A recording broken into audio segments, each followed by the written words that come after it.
రండి రండి రండి కాఫీ టిఫిన్ ఉంటాగా మిల్సే పెడతారు వెళ్ళండి వెళ్ళండి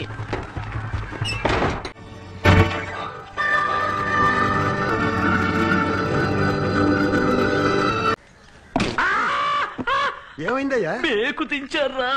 జాకో దించావుగా పెద్ద మేకు. వన్ ఆఫ్ ది వరస్ట్ రా మూవీ. రా తాగేవాడు కూడా రా డిపార్ట్మెంట్ని కొద్దిగా బాగా చూపిస్తారు కదండి. వీళ్ళు మరీ మోస్ట్ డంబు కింద చూపించారు.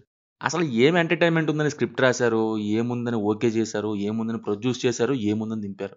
ఎంటర్టైన్మెంట్ ఉందని దింపినట్టు లేదు, చూసే వాళ్ళకి దింపాలని దించినట్టుంది. చాలా పకడ్బందీగా ప్లాన్ చేసి తీశారు. ఒక్క సీన్ కూడా ఎగ్జైటింగ్గా లేకుండా బలి రాశారు. భాస్కర్ గారి most disappointing and worst movie ఇది. బేసిక్గా స్పై, రా ఏజెంట్ అండ్ కామెడీ ఈ రెండూ కలిపి తీయాలని తీశారు. కానీ అవి ఉంటే కదా కలవడానికి ముందు లేవు. కాదు ఒకటి చెప్పండి, రా ఏజెంట్ అంటే కలుద్దాం దానగానే ఏదో పార్టీకి వచ్చినట్టు వచ్చేయటం, అక్కడ ఉన్నాడనగానే కార్లు వేసుకుని వెళ్ళిపోవటం, అదేమన్నా 2.8 LPA ఇచ్చి ఫ్రెషర్గా ఒక ఐటీ ఎంప్లాయీని పెట్టుకోవడం అనుకుంటున్నారా ఏంటండి? కిక్కు గూఢాచారి మిక్స్ చేసి ఒక లెవెల్లో తెద్దాం అనుకున్నట్టున్నారు. కానీ ఏజెంట్ లెవెల్లో తీశారు బొమ్మరిల్లు భాస్కర్ గారు. నార్మల్లీ యాక్టింగ్ అనే కాకుండా స్క్రిప్ట్ రైటింగ్లో పట్టు ఉండి మంచి సినిమాలు తీసిన యాక్టర్స్ యొక్క సినిమాలు అనౌన్స్ అయినప్పుడు కొంత హ్యాపీ అనిపిస్తుంది. బికాజ్ వాళ్ళకి రైటింగ్లో పట్టు ఉంది, అలాంటి పర్సన్ స్క్రిప్ట్ ఓకే చేశారు, సో కొద్దిగానే అవుట్పుట్ వస్తుందేమో అనిపిస్తుంది. కానీ మొన్న విశ్వక్, ఇప్పుడు సిద్ధు ఏం నచ్చి ఓకే చేశారో అనిపిస్తుంది. 4-5 ప్రాజెక్ట్స్, ఆ 4-5 ప్రాజెక్ట్స్కి మనీ అనుకుంటే వచ్చిన సక్సెస్ని రిస్క్లో పెట్టేసుకున్నట్టే.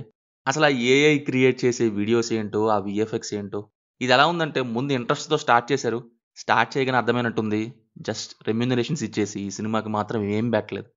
ఆ ఏఐతో వీడియోస్ చేయించే బదులు స్క్రిప్ట్ బాగుందో లేదో అడగాల్సింది.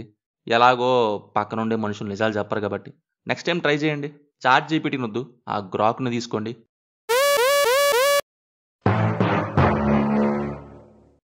సినిమా చాలా డల్గా ఉంది.